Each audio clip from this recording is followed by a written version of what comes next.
El primer mandatario Lenín Moreno y el presidente electo Guillermo Lasso se reunieron en Carondelet para establecer el proceso de transición de gobierno.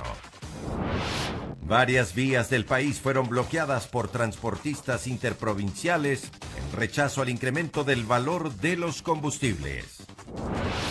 Alcaldesa Cynthia Viteri pide que se declare un estado de excepción para implementar el toque de queda. 256 personas fallecieron por COVID-19 por encima del promedio en Guayaquil. Aumenta la cifra de contagios en menores. El hospital IES Quito Sur recibe al menos a 60 niños con síntomas COVID diariamente. Algunos están en una unidad de cuidados intensivos. Científicos alertan de posibles variantes más resistentes de COVID-19 en Brasil. En el país se han detectado al menos 92 cepas de coronavirus. Muy buenas noches, amigos, bienvenidos a la emisión estelar del Comercio TV. Aquí lo más destacado del día. La alcaldesa Cynthia Viteri recalcó la necesidad de que el gobierno declare un estado de excepción para restringir la movilidad humana, con el fin de evitar la propagación de la pandemia. Las muertes diarias en Guayaquil se incrementaron a 30, mientras que en la última semana se registraron 256 fallecimientos por encima del promedio. Los casos de COVID-19 en Guayaquil han incrementado. Así lo dieron a conocer los miembros de la mesa epidemiológica del cantón.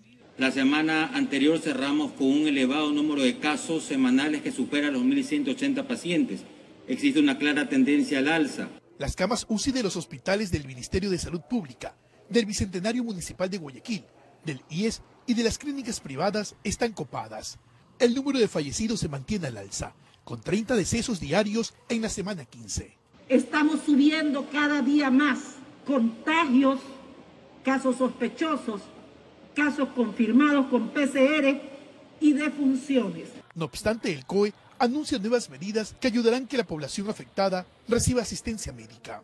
Lo que hemos añadido es que nuestros 8 hospitales del día van a atender 24 horas los 7 días a la semana. Y adicional, en los CAMIs se van a incrementar, se van a implementar camas con oxigenoterapia para la gente que lo necesita. Y según el informe, los sectores más afectados son Vergeles, Malvinas, Samanes y Guasmo. Por ello, Guayaquil solicita al gobierno tomar medidas drásticas. Necesitamos que se declare otra vez el estado de excepción para que el gobierno nacional pueda restringir la movilidad humana en sectores donde el COVID se ha disparado. Y desde ya se anunció el cierre indefinido de las canchas deportivas en la urbe porteña. Estas declaraciones se efectuaron en la inauguración del 4.º punto de vacunación en la ciudad de Guayaquil, ubicada en la explanada de Mucho Lote. Pero aquí también se van a vacunar bomberos, Policía Nacional, ejércitos, fotógrafos, camarógrafos, periodistas, todo el personal de recolección de desechos en la ciudad y todos los que estén en primera línea. La edad no tiene nada que ver en este punto. En tan solo 5 días, en Guayaquil se han vacunado 7.422 personas de la tercera edad, informó Carlos Julio Gurumendi. La falta de estrictas sanciones contra la indisciplina ciudadana ocasiona que cada semana se repitan los casos de aglomeraciones y fiestas clandestinas. Según expertos, es posible cambiar esta situación si las normas se adaptan a las nuevas condiciones impuestas por la pandemia. La indisciplina ciudadana se ha convertido en el principal obstáculo para luchar contra el COVID-19 y ante los impedimentos legales para decretar un nuevo estado de excepción que suspenda definitivamente las fiestas y aglomeraciones. Varios médicos y analistas solicitan endurecer las sanciones para quienes infrinjan los protocolos de bioseguridad. Yo creo que se deberían hacer sanciones muy fuertes, muy graves para los infractores, ya que esto es la única manera que podría ayudar a disminuir un poco los los contagios. Estamos hablando de una saturación del sistema de salud que no tiene precedentes en este momento. A decir del penalista Fabricio Mena, las posibilidades de juzgar este tipo de actos se encuentra limitada por los cuerpos legales existentes, ya que ninguno de ellos fue pensado para combatir y controlar una pandemia. Fue algo imprevisto y efectivamente no tenemos una legislación exclusivamente para la pandemia. Nos toca ir adaptando las leyes y la legislación que tenemos ya vigentes. Sin embargo, aún con estas dificultades de por medio, Mena considera que si se aplican las leyes de forma contextualizada, es factible sancionar la desobediencia ciudadana. El momento que se incumpla esas decisiones, se puede inducir o se puede precisamente incurrir en el delito del artículo 282, que es incumplimiento de decisiones de autoridad competente. Este delito lleva consigo una pena de 1 a 3 años de privación de la libertad. Los médicos tratantes de COVID-19 exhortan a las autoridades sanitarias y judiciales a tomar las medidas pertinentes para juzgar con todo el rigor del caso a quienes transgredan las medidas sanitarias, pues no solo está en juego la ley, sino también la vida de millones de personas. En Quito informó Álvaro Terán.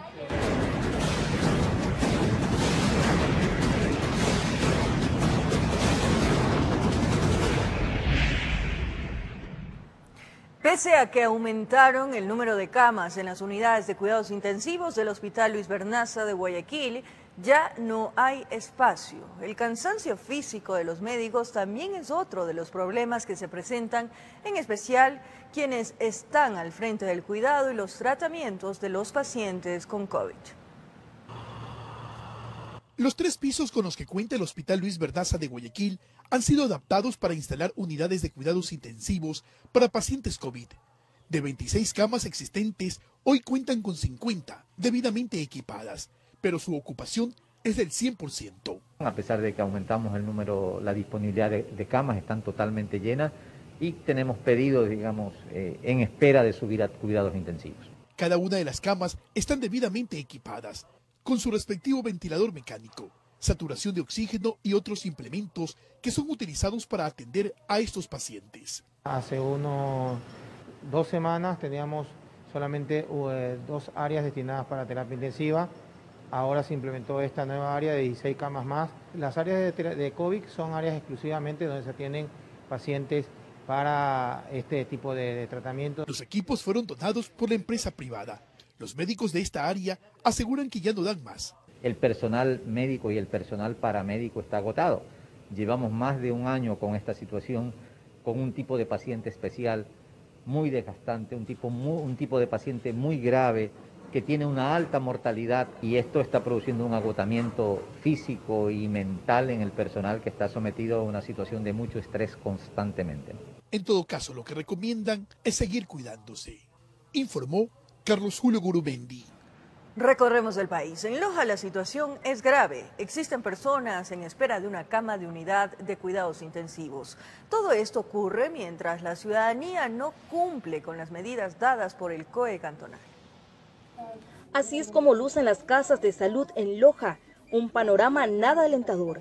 Pacientes cada vez más jóvenes que se debaten entre la vida y la muerte. Están en el Hospital Manuel Ignacio Montero, mientras que la irresponsabilidad de los ciudadanos es cada vez mayor. Todo el tiempo estamos colapsados, todo el tiempo tenemos la UCI llena con pacientes pendientes por ingresar. Pero ¿qué pasa ahora? Ahora están llegando pacientes jóvenes en condiciones muy severas. A diario mueren 2 personas por COVID-19 en esta casa de salud y enseguida esas camas son ocupadas por pacientes que se mantienen en lista de espera. Ocupado el espacio físico al 100%, no hay camas, inclusive en algunos momentos hemos llegado a pacientes que ya llevan muchos días aquí en malas condiciones, que según criterios clínicos que manejamos aquí, ya no son pacientes que tienen un buen pronóstico. El personal médico cumple jornadas de hasta 12 horas sacrificándose y con el temor de ser contagiados. Son imágenes desgarradoras entrar a cuidados intensivos y ver cómo la gente muere. La mayoría de pacientes ahora son jóvenes, son pacientes entre 20 y 30 años eso para nosotros es muy duro, porque técnicamente es la edad que tenemos nosotros, la mayoría del personal que está aquí. Esta es la triste realidad que se vive en cuidados intensivos. Por eso es el llamado a la ciudadanía a tomar conciencia. En Loja informó Marcela Constante Brito. En el hospital del IES Quito Sur llegan en promedio 60 niños con sintomatología respiratoria. Desde la Casa de Salud alertan del incremento de COVID-19 en menores. Hay 12 enfermos en pediatría por coronavirus e incluso en la unidad de cuidados intensivos. Estos pequeños pies son de menores, niños víctimas de la pandemia, víctimas del contagio que llegan con sus padres al hospital del IES Quito Sur en búsqueda de atención médica urgente, porque la situación se ha tornado grave. Ha ocurrido un fenómeno de aumento de casos, niños entre enfermedad moderada y gravemente enfermos en relación al inicio de la pandemia. Hablamos de más o menos un 20 a 30% más de lo que teníamos antes. Muchos llegan a esta casa de salud frecuentemente con cuadros médicos muy similares. En ellos el COVID no se presenta únicamente con síntomas respiratorios, sino gastrointestinales. Y empiezan con dolor abdominal, diarrea, fiebre, erupción en la piel. Y al momento hay 12 enfermos en pediatría por COVID-19. ¿Y quién se imaginaría? Hay casos de niños que ingresan directamente a las unidades de cuidados intensivos. Ayer nomás ingresó una niña. Es una paciente de 6 años de edad que presenta una neumonía grave por COVID, insuficiencia respiratoria y un cuadro de shock de descompensación hemodinámica severa. Estos niveles de gravedad se atribuyen a muchas causas. Por un lado, podría ser la mutación del virus que hace que este ingrese más fácilmente al cuerpo del niño y tenga una afectación clínica más grave. Pero por otro lado también puede ser la automedicación en casa y no acudir a tiempo por atención médica. En el hospital del IES Quito Sur, desde que inició el COVID-19, se registran 12 infantes fallecidos, muchos de ellos con enfermedades preexistentes. Antes, por ejemplo, recibían 30 niños con sintomatología respiratoria y hoy son al menos 60. Este especialista habla de los motivos por los cuales los menores son víctimas del contagio. Mucha responsabilidad recae en los padres, asegura. El niño sale al parque y estos niños no cumplen las medidas de bioseguridad, no se les limpia las manos y no usan la mascarilla de manera apropiada. Informó Marilyn Jaramillo. El impacto en torno a la movilidad del virus en Ecuador se intensificó, produciendo contagios más rápidos y letales. Frente a esto, los expertos recomiendan mayores cuidados en la población. Las cosas se complican cada día más en torno a los contagios que produce el COVID-19. Pero de la variante clásica del virus podemos nombrar al menos 2 más que intensifican los infectados. La variante británica es una variante que es muy contagiosa, es decir, que transmite muy fácilmente, afecta con mayor gravedad, si se quiere, a las edades más jóvenes. Pero si esta variante aumenta la velocidad de contagio, la brasileña se apunta como la más agresiva. Es decir, su velocidad de transmisión, su facilidad para contagiarse, su facilidad para romper la barrera de la mascarilla, hace que se contagie mayor número de personas. Frente a esta situación, la propia ciudadanía llama a ser conscientes a quienes no se cuidan y son los principales causantes del aumento de enfermos. Claro que da miedo y nosotros tenemos que protegernos. Porque no sé si la mayoría de la gente no tiene miedo a la muerte. En cada esquina hay gente tomando, gente reunida, dice distanciamiento y toman hasta en el mismo vaso. Cuidarse es lo único que queda, aseguran los expertos. Algunas medidas incluso deberían ser intensificadas, dicen. La doble mascarilla, en términos de que si estamos en un ambiente cerrado, nos previene más contra el riesgo de contagiarnos, sobre todo con la variante brasileña. Y ni así, dicen, se podría asegurar que todo marche bien. Ahora usted puede estar a muchos más metros de distancia. Se cree incluso algunos estudios que en supermercados, estando 7 u 8 metros separados por un pasillo, han habido personas contagiadas por los aerosoles que quedan suspendidos. La gente pide mayor rigor en las medidas porque solo si nos cuidamos todos, esto podría evitar más muertes. Hay que protegernos más, tratar de utilizar, si es posible, una doble mascarilla. De entrevista en entrevista encontramos a una persona que ya hace uso de la doble mascarilla. Siempre doble mascarilla, para prevenir, más que todo por estas nuevas cepas que dicen que vienen, no. Pero si nosotros nos cuidamos, debemos estar bien. Bajo el criterio científico, hasta los jóvenes tratan de hacer conciencia, pues se asombran de la violencia con la que actúa el virus y sus variantes. Hasta yo me puse a pensar eso de que 8 metros y ya me contagio, no, pues está muy denso eso. Aunque suene trillado, haga caso a lo que dicen los expertos y la propia sociedad. Lo único que queda es protegerse. Si usted se cuida y todos lo hacen, es muy probable que los contagios disminuyan. informó Javier Rosero.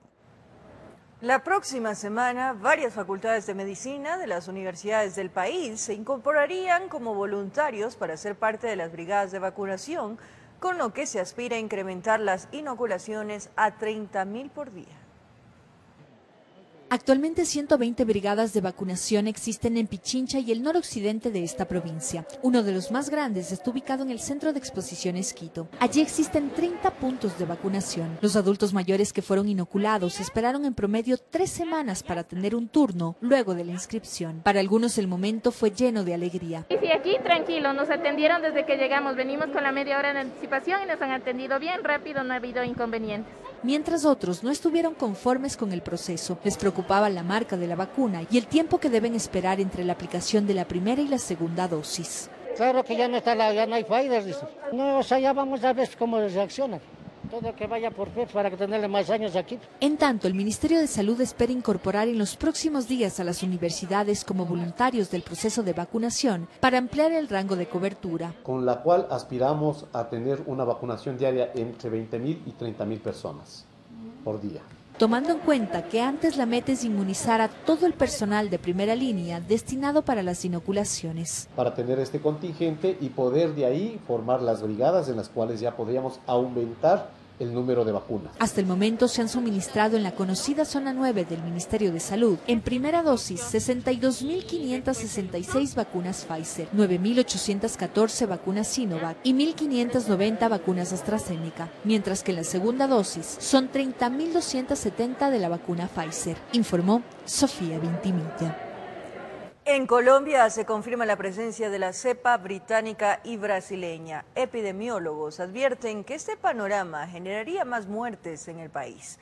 Por otra parte, Brasil registra un nuevo récord de muertos, sumando un total de 57.000 fallecidos por la pandemia.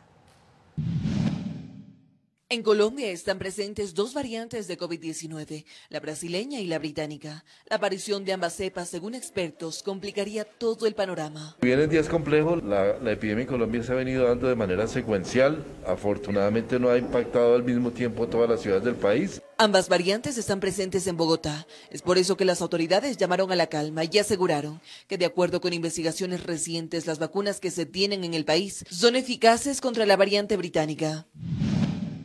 Perú vuelve a registrar un récord de fallecidos en medio de la pandemia. 433 muertos por COVID-19 en tan solo un día, la tercera cifra más alta de fallecidos en abril y cuando el país transita por el peor momento de la segunda ola. Con este número, el total oficial de fallecidos por el virus subió a 57.000 en medio de una escasez de oxígeno medicinal, hospitales saturados y vacunas que tardan en llegar. Además de ello, el número de infectados está a punto de llegar a los 2 millones. En Estados Unidos, las autoridades gubernamentales dispusieron que todos los adultos, es decir, mayores de 16 años, ya pueden acceder a la vacuna contra el COVID-19, incluyendo a las personas que viven en Puerto Rico. Aún así, expertos recordaron que se debe seguir adoptando las medidas como el uso de mascarillas y el distanciamiento social, porque la cantidad de contagios diarios es descontrolada.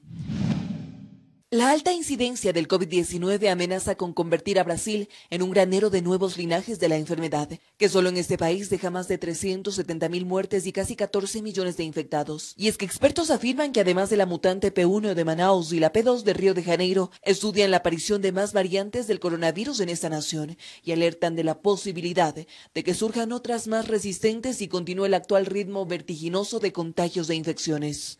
Informó Ismenia Solórzano. Más adelante, el primer mandatario Lenín Moreno y el presidente electo Guillermo Lasso se reunieron en Carondelet para establecer el proceso de transición de gobierno. Los detalles en breves minutos. Inició el proceso para la transición de gobierno. El presidente electo Guillermo Lasso fue recibido por el mandatario Lenín Moreno en Carondelet. El principal eje de acción será la transferencia de información y datos. Lasso señaló que su prioridad es la vacunación.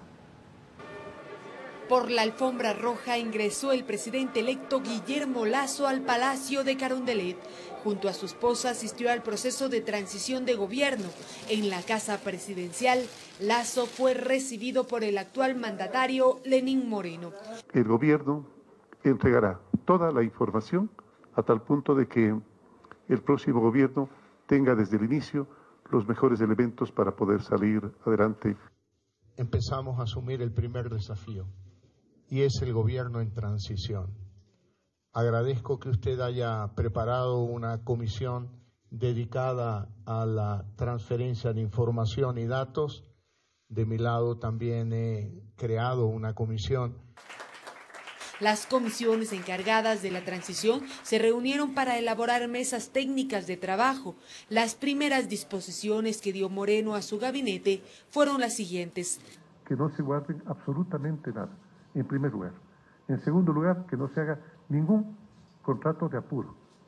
Que en conversación con los nuevos señores ministros, si es que hay algo que ya esté en proceso avanzado, a punto de culminar, bueno, pero que no se haga nuevos contratos. Guillermo Lasso indicó que el principal programa económico de su gestión será vacunar a la población. Lo que esperamos es que los proveedores de vacunas cumplan fechas. Hablaré con gobiernos amigos para pedir apoyo y ayuda al pueblo ecuatoriano. Como parte del proceso de transición de gobierno que durará hasta el 24 de mayo, participaron también los vicepresidentes María Alejandra Muñoz y Alfredo Borrero, quienes en diálogo establecieron los temas de agenda a preparar, que son los siguientes. Y que los cronogramas de los 4 laboratorios, Pfizer, Sinovac, AstraZeneca y la iniciativa COVAX, han sido presentados hasta el mes de junio. Los laboratorios presentan cronogramas semestrales. El cronograma del segundo semestre, los laboratorios lo presentarán durante el mes de mayo. Y tenemos que dedicarnos, como se va a dedicar el vicepresidente, un médico, a la salud. Las áreas a trabajar por la vicepresidencia también responden a desnutrición infantil, niñez en abandono, entre otros. Las primeras damas, Rocío Gómez y María de Lourdes Alcíbar, también mantuvieron un acercamiento. De esta manera empieza el proceso de cambio de mando en el Ecuador, informó Valeria Navarro.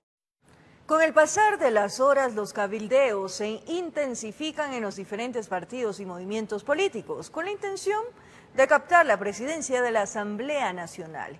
Ya no solo la Izquierda Democrática y Pachacutic aspiran a ese cargo, sino también el Partido Social Cristiano. Las fichas del tablero político para la designación de las nuevas autoridades en el Poder Legislativo empiezan a moverse y se podría dar más de una sorpresa. No sé, ¿verdad? Puede estar pasando muchas cosas, yo no conozco.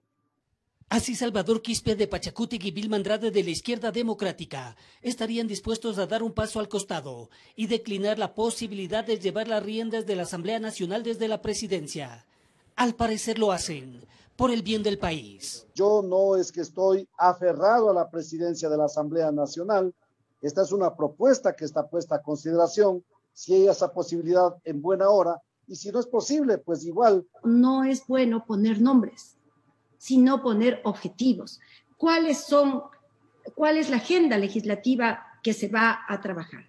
¿Cuáles son aquellos proyectos del Ejecutivo que nosotros estamos dispuestos a apoyar? Posición compartida por César Ron del Partido Social Cristiano, tienda política que también está abonando el terreno a su favor. Nos hemos reunido con varias bancadas, seguiremos conversando en esta semana con los que nos falta conversar y sin duda, después de haber ganado las elecciones de la Alianza 6, Madera de Guerrero, Creo y Aliados, nosotros aspiramos a tener la presidencia de la Asamblea Nacional. 70 voluntades son las que se necesitan para la designación de la o el presidente. Sumados de estos sectores y dejando de lado a los correístas, alcanzarían 87. En el quehacer político no hay ninguna certeza de lo que puede pasar. Aquí pasa realmente por la madurez política, porque asumamos que en este momento el país está en una crisis profunda. UNES, Unión por la Esperanza, que aglutina a los correístas, también se presenta con un mensaje conciliador y dispuestos a dejar que se les vaya la presidencia. Y las diferencias que existen, trabajarlas con altura, con ética, con respeto, con argumentos, porque no deben ser tomadas en forma negativa, sino contribuir también a la construcción de un proceso. Nuestra responsabilidad es para con el pueblo ecuatoriano y hemos hecho un llamado a la unidad. El pasar de los días dirá si las alianzas es en beneficio de los ecuatorianos o interés personal, informó Héctor Romero. Mientras que en Guayaquil, el Consejo Nacional Electoral realizó la entrega de las primeras credenciales a los 20 asambleístas electos del Guayas. La titular del CNE, Diana Tamaín, resaltó que pese a las pugnas institucionales, lograron realizar un proceso democrático y transparente. Antes de las credenciales y las fotos, nadie se negó el saludo en el Palacio de Cristal. Asambleístas de centro, derecha e izquierda empezaron a conjugar el verbo de la concertación. Diana Tamaín decía que lograron ejecutar un proceso transparente contra viento, pandemia y el Tribunal Contencioso. Y ese esfuerzo hoy rinde sus frutos, pero al mismo tiempo arroja la semilla para las futuras autoridades. 9 de Centro Democrático, 6 Social Cristianos, 2 de Creo, 2 de la Izquierda Democrática y 1 de Pachacutic. En la UNES hay caras nuevas. También una ex consejera de Participación Ciudadana, un ex gobernador y una ex asambleísta. Después de un exilio y una absolución judicial, usted vuelve al Parlamento. Volvemos al Parlamento por la puerta grande. Ya es hora de voltear la página. Esa asamblea de persecución tiene que quedar atrás. En el PSC, Geraldine Weaver afirma que su bandera es social. Tenemos que actuar y uno de mis compromisos ha sido derogar la tabla de drogas. Yo estoy muy comprometida con la juventud. Mientras, en Creo, el también exgobernador Francisco Jiménez buscará apuntalar la generación de empleo. Los jóvenes de 18 a 25 años y los adultos de 50 en adelante puedan tener la posibilidad de un trabajo efectivo. Y la ID que 29 años después logra poner 2 parlamentarios en la provincia. Que vayan en favor de la gente más desposeída. El desafío legislativo entre la expectativa de un nuevo gobierno y una pandemia que sigue enquistada, informó Jorge Escobar. Más adelante, varias vías del país amanecieron bloqueadas por transportistas interprovinciales que rechazan el incremento del precio de los combustibles. Los detalles, aquí en TVC.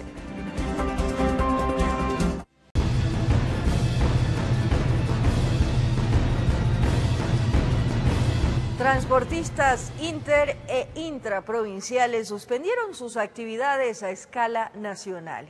En algunas carreteras del país existieron cierres viales momentáneos que fueron rechazados por los representantes de los choferes y las autoridades del gobierno nacional, quienes aseguraron que no existen rutas obstaculizadas.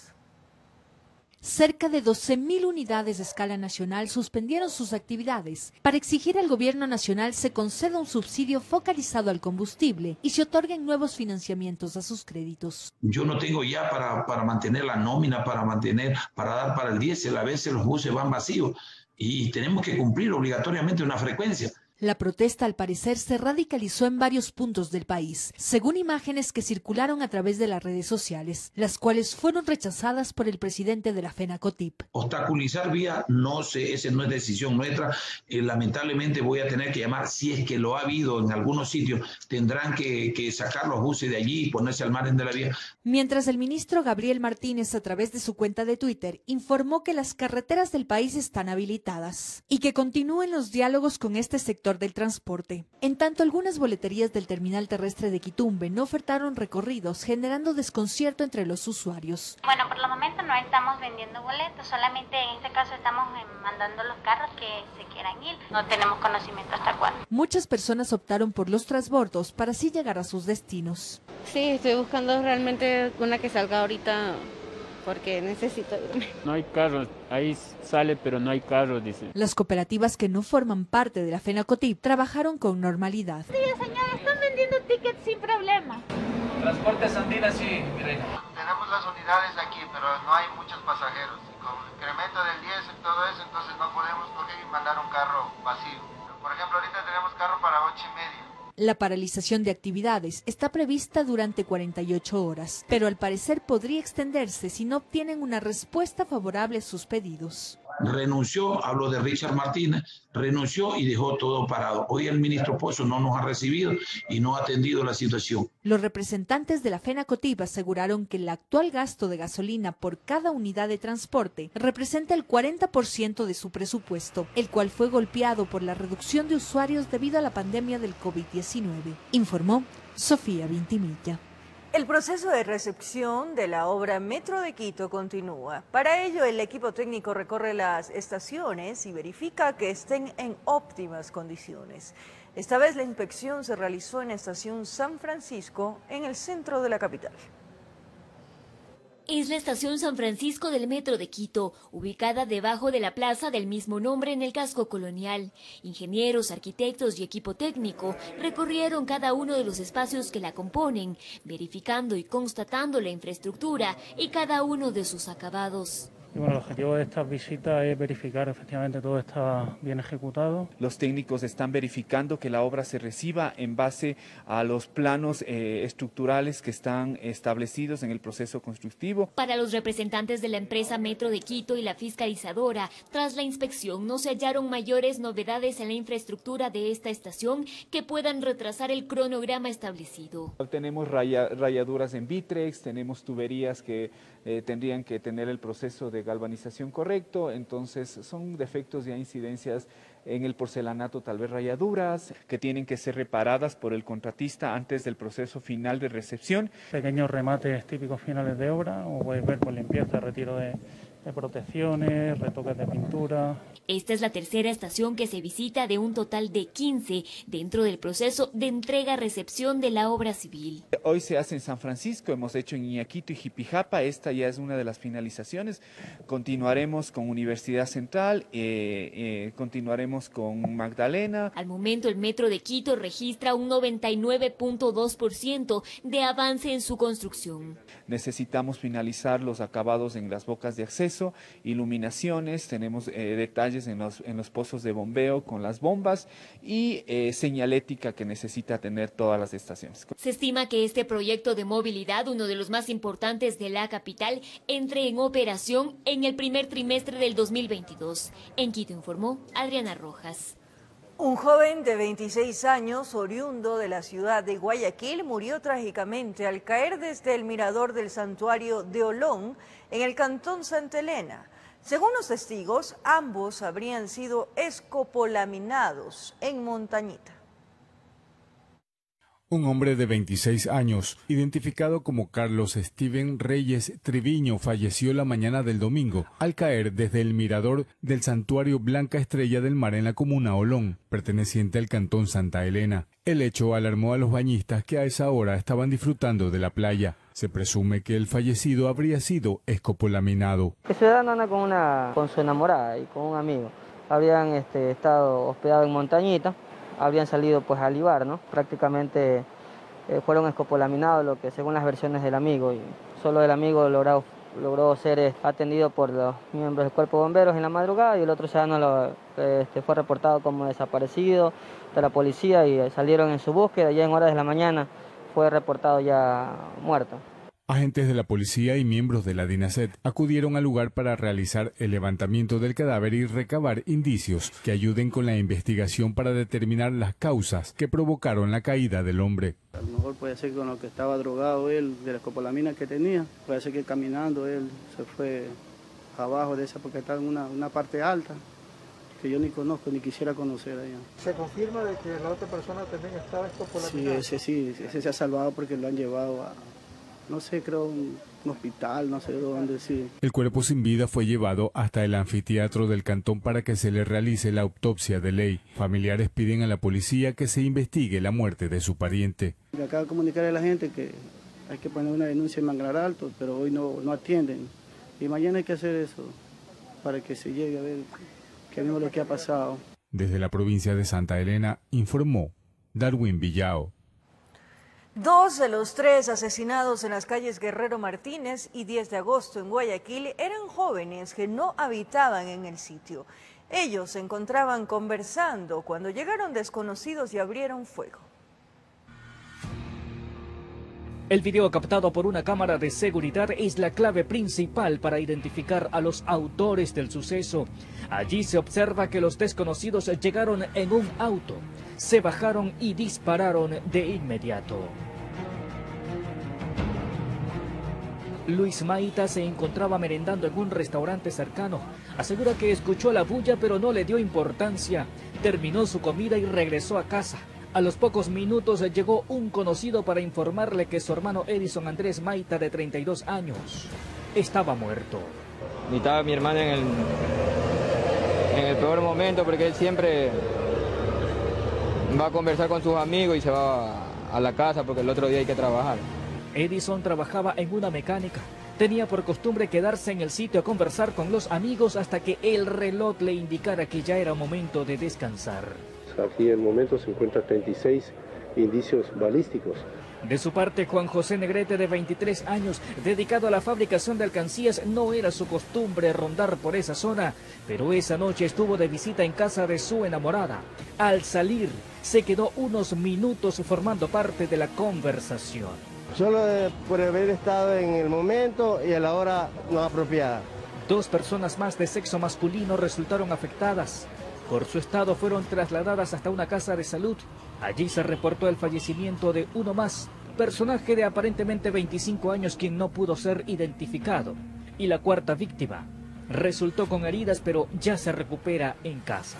Aparentemente es por disputa de territorio. El uno de ellos tiene antecedentes y nosotros vamos a seguir verificando, seguimos en investigación. Informó José Morales.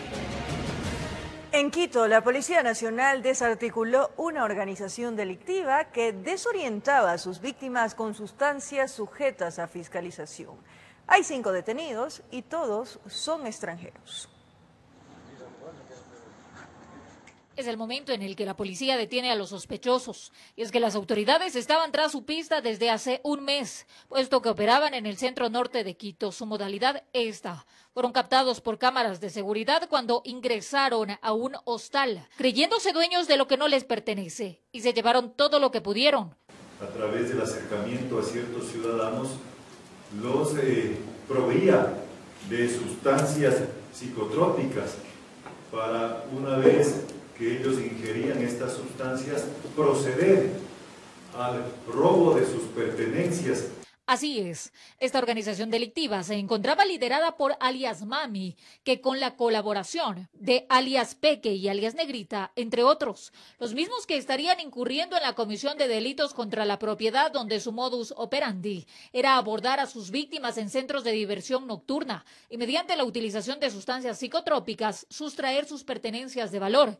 Ellos se aseguraban que el atraco fuera completo. Utilizaban los celulares de alta gama de sus víctimas para proceder a realizar compras en línea y así incrementar el valor de sus hechos ilícitos.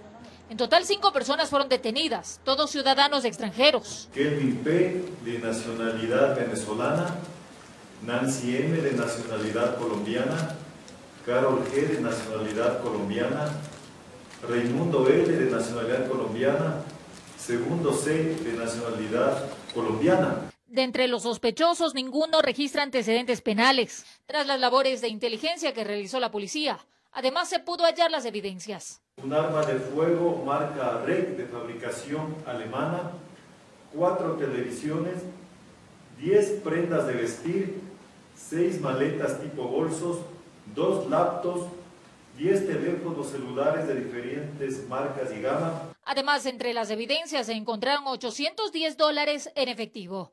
Con esta operación, la Policía Nacional ratifica su compromiso de garantizar la seguridad ciudadana. Informó Marilyn. Con eso nos despedimos, se nos acabó el tiempo, amigos televidentes. Un abrazo grande y un buen inicio de semana.